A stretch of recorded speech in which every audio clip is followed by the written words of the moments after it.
Ruby the Copycat. Monday was Ruby's first day in Miss Hart's class. Class, this is Ruby, announced Miss Hart. Ruby, you may use the empty desk behind Angela. Angela is the girl with the pretty red bow in her hair. Angela smiled at Ruby. Ruby smiled at Angela's bow and tiptoed to her seat. I hope everyone had a pleasant weekend, said Miss Hart. Does anyone have something to share? I was the flower girl at my sister's wedding, said Angela. That's exciting, said Miss Hart. Ruby raised her hand halfway. I was the flower girl at my sister's wedding, too. What a coincidence, said Miss Hart. Angela turned and smiled at Ruby. Ruby smiled at the top of Angela's head. Class, please take out your reading books, said Miss Hart.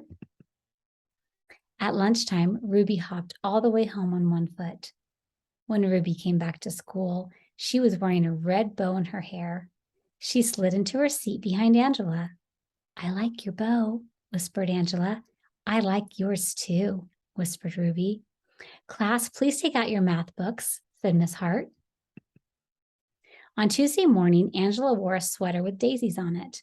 At lunchtime, Ruby hopped home sideways. When Ruby came back to school after lunch, she was wearing a sweater with daisies on it. I like your sweater, whispered Angela. I like yours too, whispered Ruby.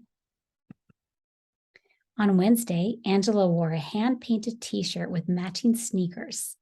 After lunch, Ruby hopped back to school wearing a hand-painted t-shirt with matching sneakers.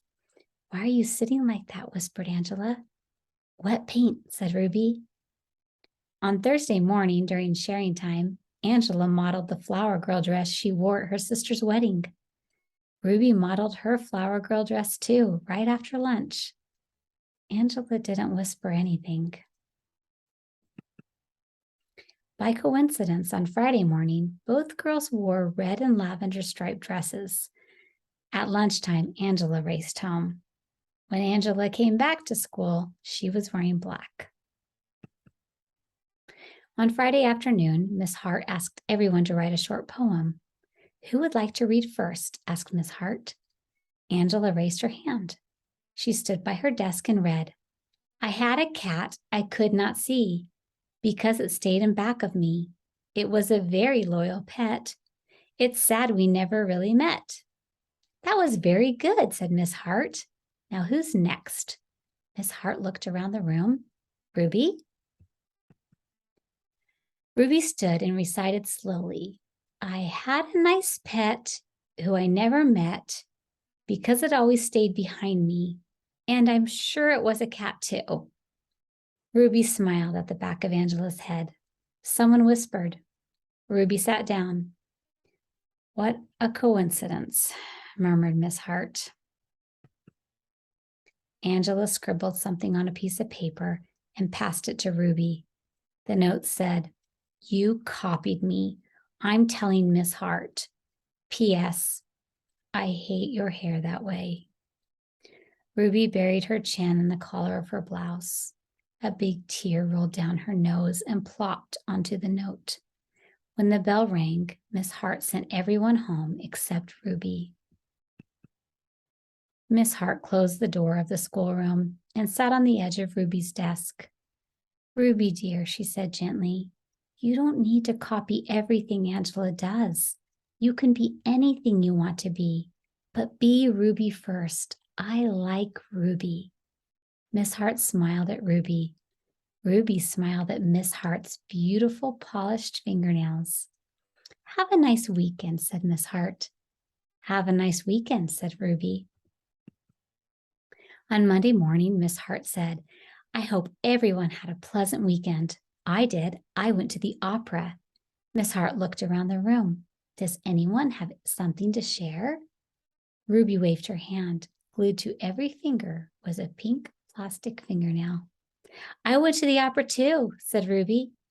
She did not, whispered Angela. Miss Hart folded her hands and looked very serious. Ruby, dear, said Miss Hart gently, did you do anything else this weekend? Ruby peeled off a fingernail.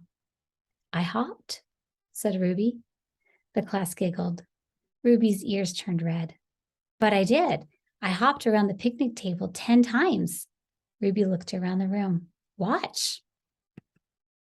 Ruby sprang from her desk. She hopped forward. She hopped backward. She hopped sideways with both eyes shut. The class cheered and clapped their hands to the beat of Ruby's feet. Ruby was the best hopper they had ever seen. Miss Hart turned on the tape player and said, "Follow the leader, do the Ruby hop."